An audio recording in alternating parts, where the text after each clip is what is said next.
পবিত্র ঈদুল আজহার তারিখ ঘোষণা করেছে বিশ্বের বৃহৎ মুসলিম দেশ। রোববার সন্ধ্যার দিকে ইন্দোনেশিয়ার ধর্ম মন্ত্রণালয় তারিখ ঘোষণা করেছে। জিলহজ মাস আগামীকাল থেকে শুরু হবে। সেই অনুযায়ী দেশটিতে আগামী ২৭ মে পবিত্র ঈদুল আজহা উদযাপিত হবে।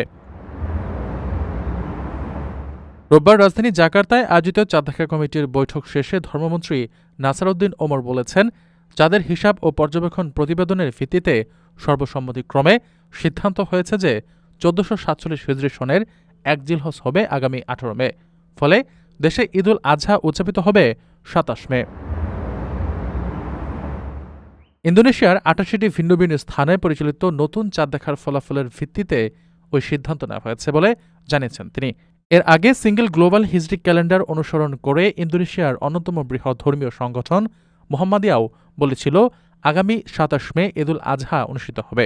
তাদের হিসাব অনুযায়ী ৯ জিলহজ বা আরাফাত দিবস হবে ২৬ মে এবং জিলহজ মাস শুরু হবে ১৮ মে সোমবার।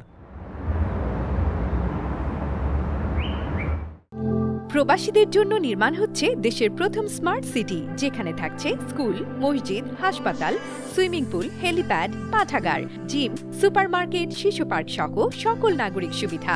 মাত্র ৩০ লাখ টাকা বিনিয়োগে মিলছে আকর্ষণীয় ফ্ল্যাট। প্লাটিনাম ইনভেস্টরদের জন্য ঢাকা বিমানবন্দরে ভিআইপি প্রোটোকল সুবিধা।